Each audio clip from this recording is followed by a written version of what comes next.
Nog nicht. I'm glad you're here. We're working again on the Klingon batleth. We're coming down to the final lap of this thing. On the first one, we ground out the edges. We reshaped it a little bit. We straightened out these parts, made it a little nicer. The second one, we concentrated on the surface.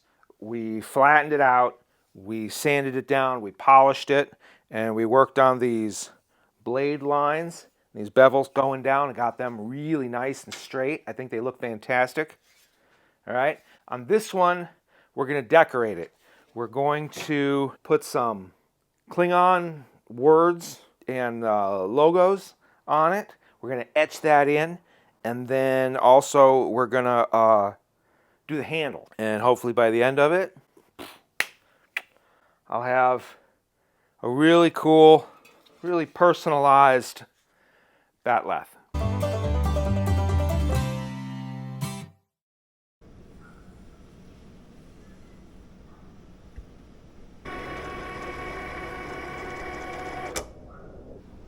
Okay, we have batl, which is honor. That's the bat in batleth, means sword of honor.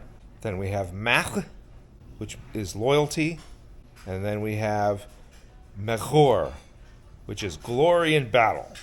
All right, there was a couple different ways of etching stainless steel that I came up with on the internet, or that I found on the internet. The first was ferric chloride.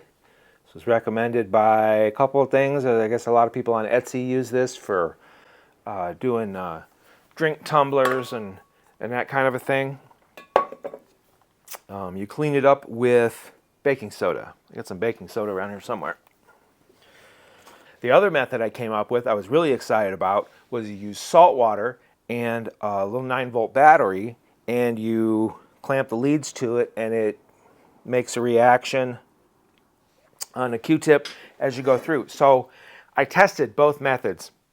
I tried them out, and salt water is super cool because it's like a little science experiment. The acid is fun too. But for this project, I decided to go with the ferric chloride, only because it's faster. The salt water is super fun to do, but it takes a while. If I was doing like something small, I'd be all over it. But this much to do, and then I got to do the other side. I'm just going to go ahead and do the acid. You put it on, you wait like 5 minutes, you clean it, and you do like another coat. A lot of people online, I guess they say about 3 coats is good. I did a little test. This is aluminum, not stainless, but it let me see the difference. And 5 coats went in a little bit deeper than the 3 coats. And then this was some saltwater tests. It came out nice.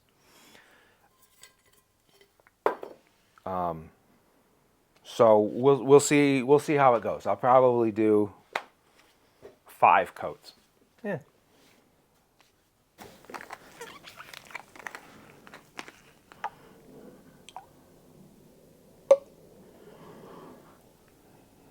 Now we got our Q-tips. And let's be a little more careful here, huh?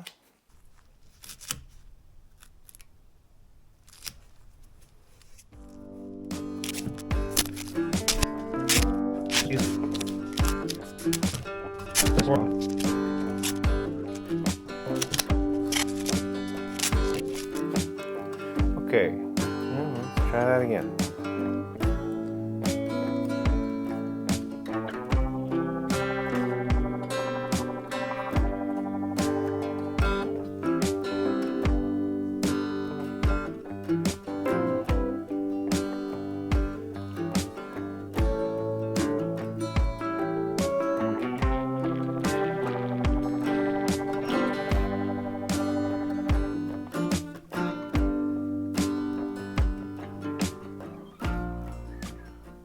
All right, now we set a little timer and we wait.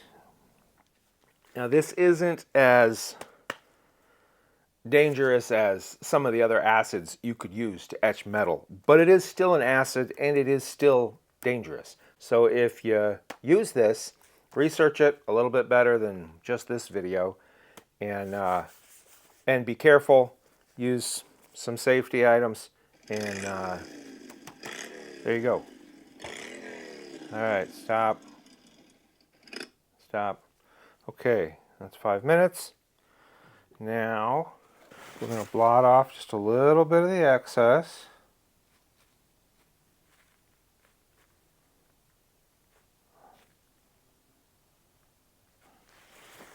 Okay, be careful what you do with this because there's acid on it now.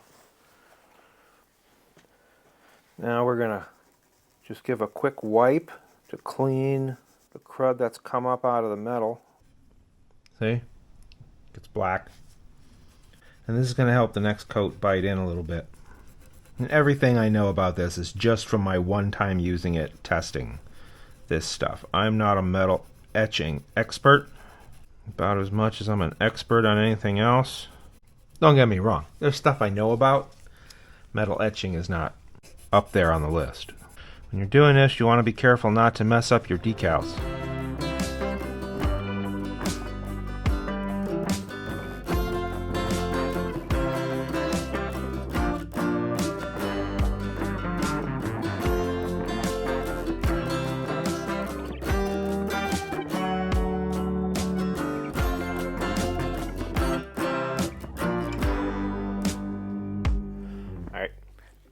To be honest, I lost count. I don't remember what coat this is. It's either 4 or 5.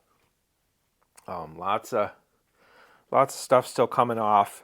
It's really not blotchy at all anymore. I think I might do one more coat just in case, because this might be 4. Either way, I can't stress enough. I think I'm getting a bunch better results doing the little scrubby before I wipe off and reapply each coat. It gets into the corners of the vinyl good. It gets out all this black stuff that comes up. I'm sure it's like metal particles and whatnot being eaten away by the acid. Kind of like when you polish metal and it turns black. Same thing. Again, be careful. I think I might have pulled up a corner of this vinyl. We'll see. In case you've never had a job with OSHA training, here's the proper way to take off gloves. You pinch it so you don't touch your skin with the glove. You pull it off.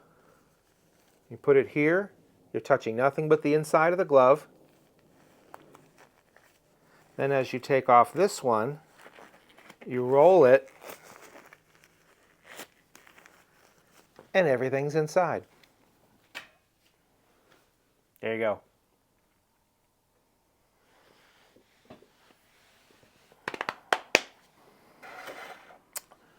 Also, don't have open containers in workspaces.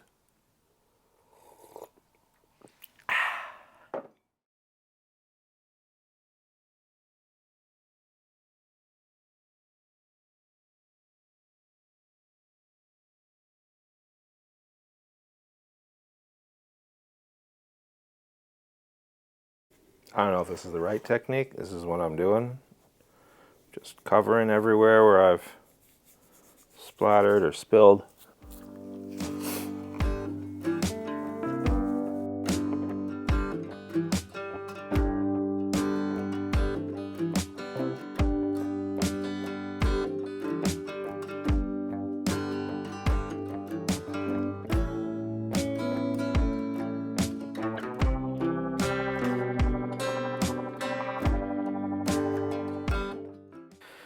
All right.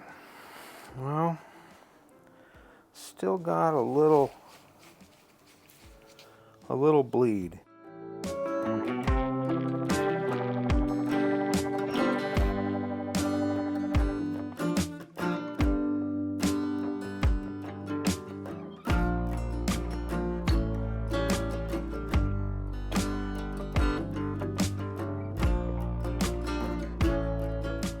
Let's go wash this. All right. Huh? Can you see that? I don't know. Can you see that? It's reflective. I don't know. That's pretty good. Looks nice. That looks good.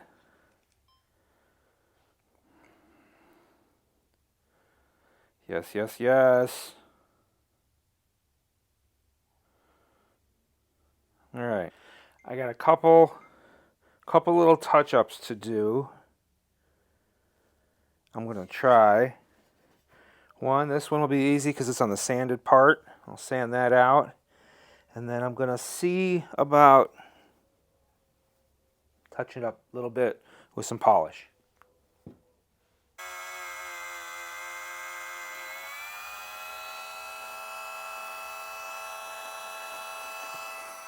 Yeah, that seepage, because it's not as deep as the rest of the etching, a lot of it just polishes away, and that sharpens all the lines up. Nice. Here's what we got. Bam. Can you see it? I don't know if you can see it. Yes. Yes. Uh-huh. Yes.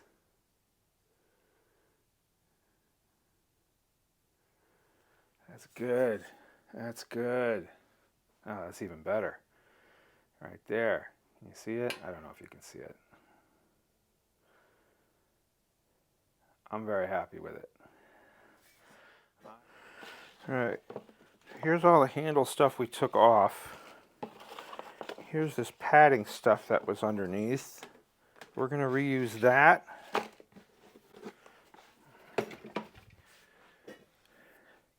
And maybe something else as well. So, what do we got here? Are these all about the same? Sort of.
So when I went to delete the files off the card to delete the space, I accidentally deleted all the files, which includes all the ones I just recorded of doing this. Yeah. All right. So I finished wrapping this. I got the leather tucked through. Bam, bam, bam. Now we're gonna cut the ends off and put those down. So. All right, we had some filming catastrophes going on, so I did get a lot of this. I was experimenting with some different wraps. And I got into the paracord wraps, and there's some great sites online that are experts in paracord wraps, and I'm not going to try and pretend that I'm an expert in a paracord wrap just to show it to you. But I didn't end up doing a really fancy one. I wanted to do something cool. There was one that was really advanced, and it goes through a bunch, and it ends up with these little triangles, and they kind of look like the Klingon logos. I'm like, oh, that's it. But as more and more I started to do it, it was just too fancy. It was gaudy. It just didn't fit the blade. And I tried a couple other ones. Some of them, you know, they're good on a round handle. They don't really translate good to a flat one. Other ones, they look good in theory, but then they didn't work, or the ends don't work out right. Or where it's thin in the middle and then it gets wide, it just changes the pattern so much that it doesn't stay. What I ended up doing was a really basic, just over-under little wrap. Everything on this side is over and everything on the other side is under as you go around. But it turned out really cool. One of the things that it did was give these little spots in the middle where the felt pokes through, and it gives it kind of a samurai sword kind of a handle look. It's not a samurai sword wrap. That's a completely different thing. But it's got that kind of look to it. It's got that kind of older Klingon-y sort of look to it. What I did was two of the paracord next to each other, around and around and around, and then there's for the middle color, instead of another piece of paracord, I used some little leather, like shoelacy type leather that I had, and I think that gave it, again, a real good kind of a Klingon look. And then so I put the two paracords on first, wrapped them around, tightened them, got to the end and tucked them through.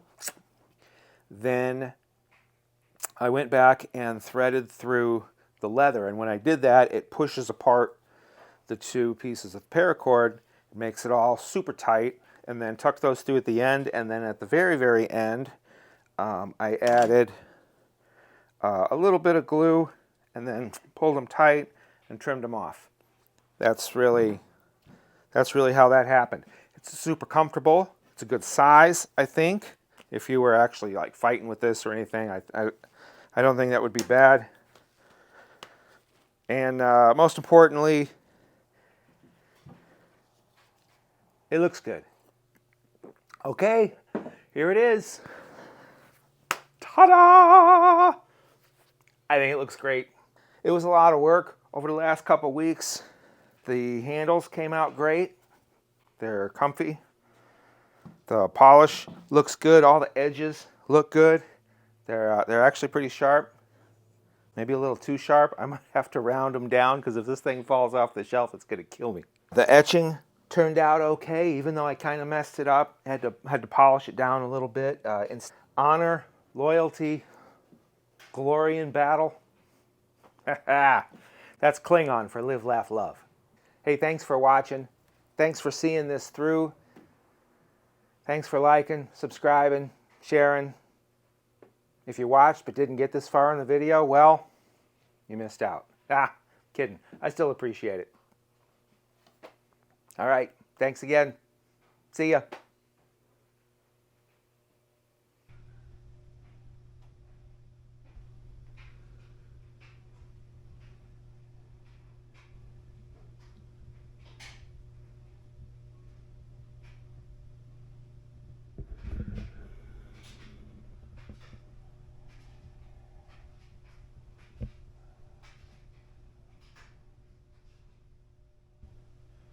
We have Bach, honor.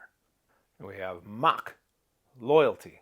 Little disclaimer, I might be pronouncing the words wrong, but I'm not a connoisseur of the language yet.